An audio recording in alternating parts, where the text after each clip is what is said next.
हम गुरुजी के पास अप्रैल 2005 में आए। हमें एक मित्र ने उनके बारे में 2002 में ही बता दिया था, पर जैसा कहते हैं ना, गुरुजी के पास कोई तभी आ सकता है जब उनकी इच्छा हो। 2005 में हम बॉम्बे में रहते थे और अक्सर हमारा दिल्ली आना होता क्योंकि दिल्ली हमारे लिए घर था। एक महिला भक्त ने, जिससे हम एक पार्टी में मिले, हमें गुरुजी के बारे में याद दिलाया। उन्होंने हमसे गुरुजी के बारे में बात की और यह उनका विश्वास था कि निस्संदेह यह आपका बुलावा होगा और आपको एम्पायर एस्टेट अवश्य जाना चाहिए। हम गए, परंतु पहले दिन हम लंगर के लिए नहीं रुके। दूसरे दिन हम फिर गए, जैसे कोई चुंबक हमें अपनी ओर खींच रहा हो। हम भाग्यशाली थे कि गुरुजी ने हमसे बात की। उन्होंने हमसे पूछा कि किसने हमें यहाँ भेजा था और वह चाहते थे कि अगले दिन, रविवार, हम फिर से आए।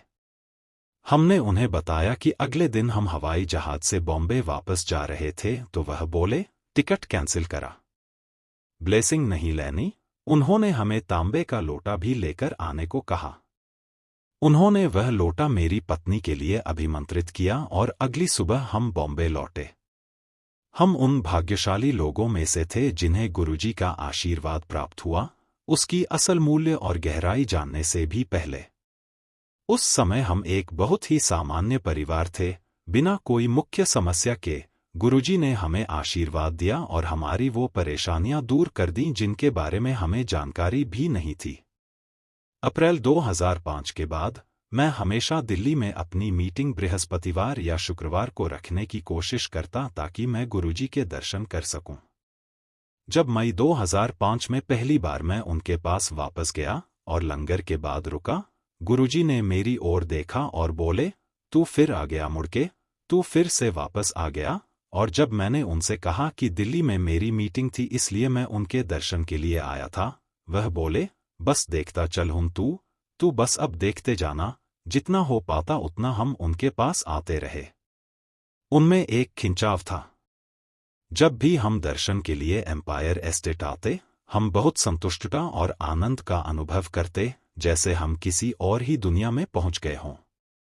अप्रैल 2005 के बाद मैं हमेशा दिल्ली में अपनी मीटिंग बृहस्पतिवार या शुक्रवार को रखने की कोशिश करता ताकि मैं गुरुजी के दर्शन कर सकूं। जब मई 2005 में पहली बार मैं उनके पास वापस गया और लंगर के बाद रुका, गुरुजी ने मेरी ओर देखा और बोले, तू फिर आ गया मुड़के, तू फिर से वापस आ गया। और जब मैंने उनसे कहा कि दिल्ली में मेरी मीटिंग थी इसलिए मैं उनके दर्शन के लिए आया था, वह बोले, बस देखता चल हूं तू बस अब देखते जाना, जितना हो पाता उतना हम उनके पास आते रहे।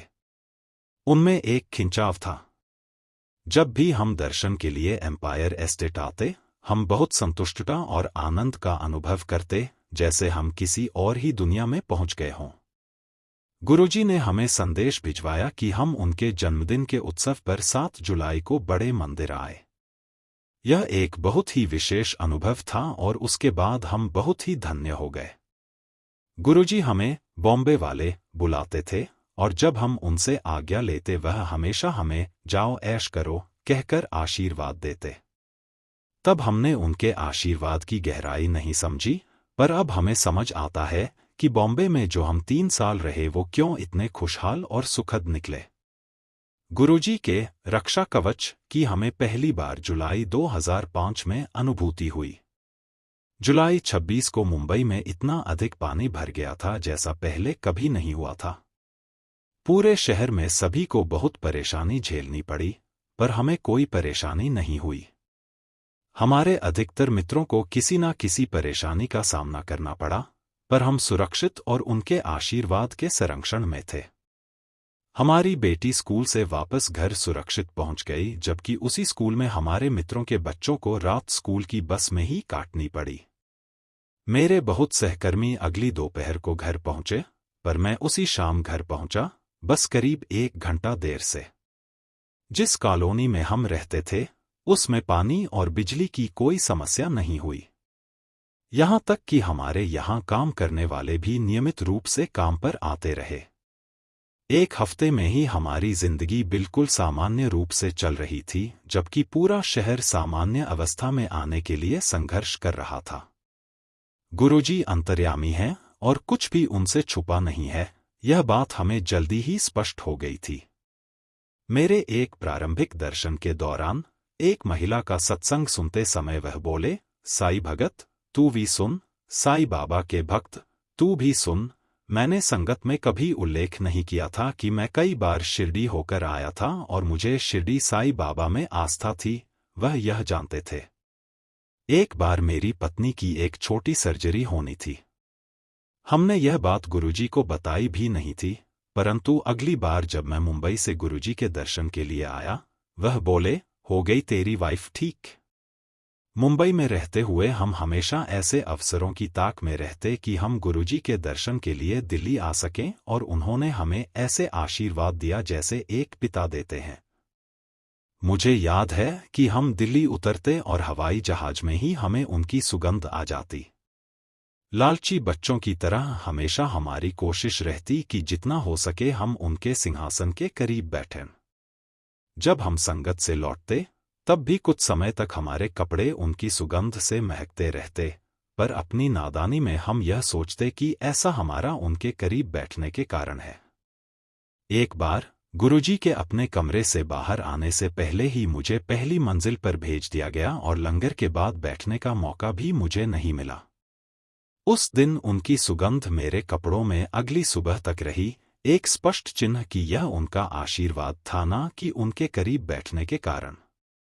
अगस्त 2006 में कभी गुरुजी ने हमें मुंबई वाले बुलाना बंद कर दिया। मेरी कंपनी मुझे सिंगापुर या इंग्लैंड भेजने के विचार में थी। सारे कार्य पूर्ण हो गए थे और इंग्लैंड से मेरा परमिट आ गया। हमारे अगले दर्शन पर मेरी पत्नी ने गुरुजी को यह बात बताई। तू की करना है लंदन जाके? वह बोले, तू ऐथे आजा दिल्ली मेरे कोल। तू लंदन जाकर क्या करेगा? तू मेरे पास दिल्ली आजा। हम थोड़ा निराश हुए, पर हमारे लिए यह बात बिल्कुल स्पष्ट थी कि हमें उनका कहाँ मानना है। जल्द ही मुझे दिल्ली में एक नौकरी का प्रस्ताव आया और मैं गुरुजी के दर्शन के लिए दिल्ली आया।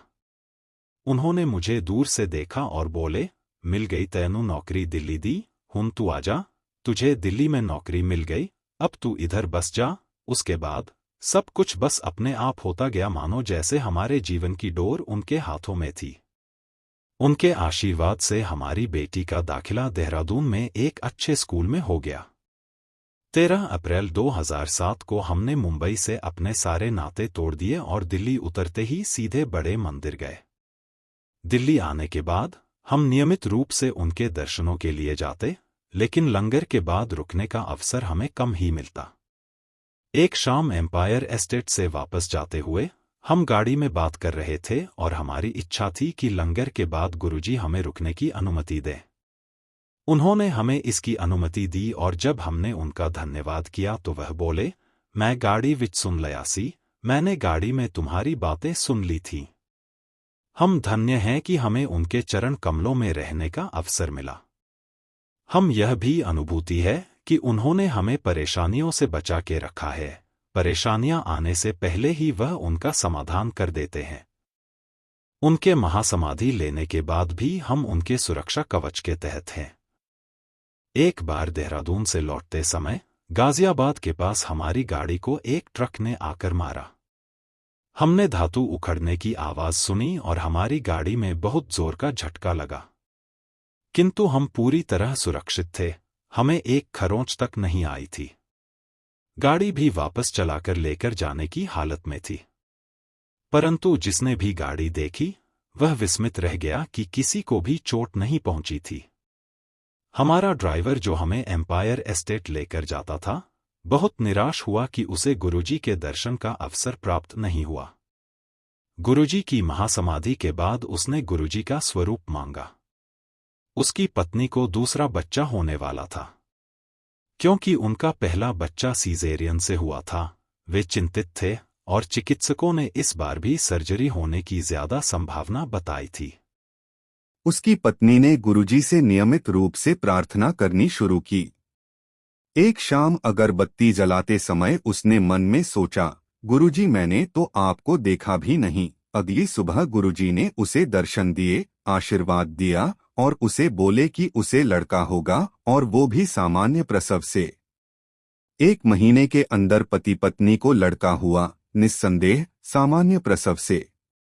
हमने हमेशा अपने आसपास उनकी उपस्थिति और मार्गदर्शन महसूस किया है और वह हमेशा हमारा ख्याल रखते हैं। गरीब निवाज गोसिया मेरा माथे छतर धरे, ऐसी लाल तुझ बिन कौन करे।